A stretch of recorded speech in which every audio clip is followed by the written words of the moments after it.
Story begins a few months earlier. Gabby and Carlos had always wanted to adopt a child. However, Gabby had extremely high standards for the child's appearance, so she rejected several surrogate candidates. Just when they were about to give up, their lawyer introduced them to a surrogate named Libby. Gabby and Carlos were immediately drawn to Libby's looks. Just when they thought the adoption would go smoothly, something unexpected happened. The next day Carlos got a call from the lawyer. Libby turned them down, because Gabby and Carlos are Mexican. After a long and exhausting search, Gabby finally found a baby she liked, so she refused to give up. She decided to solve the problem with money. As expected, money changed everything. Gabby and Libby eventually reached an agreement. Just when Gabby thought everything was finally settled, the lawyer quickly discovered a serious problem. The agreement between Gabby and Libby could be interpreted as baby selling. To avoid future legal trouble, the lawyer came up with a solution. As long as Libby's boyfriend agreed, the entire adoption process would be legal. But when Gabby brought the agreement for them to sign, Frank suddenly refused. He did not want to give the baby to Gabby and Carlos. Frank changed his mind at the last moment. He and Libby got into a heated argument. At this point Gabby decided to leave, but Carlos refused to give up. Maybe there's a way that we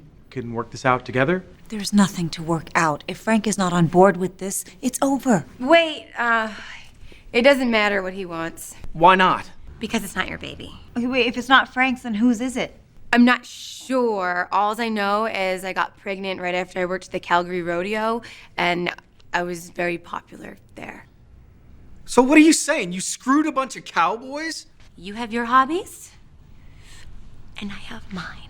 In the end, Gabby finally got to see the baby. When Gabby and Carlos were celebrating the birth, Frank showed up again. He still refused to hand over the baby. He even threatened to hurt himself to pressure Libby. Watching them argue, Gabby worried the baby would be taken away, so she and Carlos immediately brought the baby home. Soon after they received a court notice. The adoption fell into crisis again, because Frank kept opposing Libby's decision. Fortunately, the lawyer had years of courtroom experience. In the end, he won the case. This allowed Gabby and Carlos to temporarily keep custody of the baby. After returning home, the neighbors came to congratulate Gabby. They warmly shared their experiences of raising children. To take better care of the baby, Gabby suggested hiring a nanny, but Carlos strongly refused. He believed only a mother's personal care could ensure a healthy childhood. Although Gabby disagreed at first, she eventually gave in. This once rebellious woman began to devote herself completely, wholeheartedly raising her child. As time went by, the bond between Gabby and her child grew stronger. Carlos was shocked by Gabby's transformation. He could hardly believe it. The person who once cared about shopping more than anything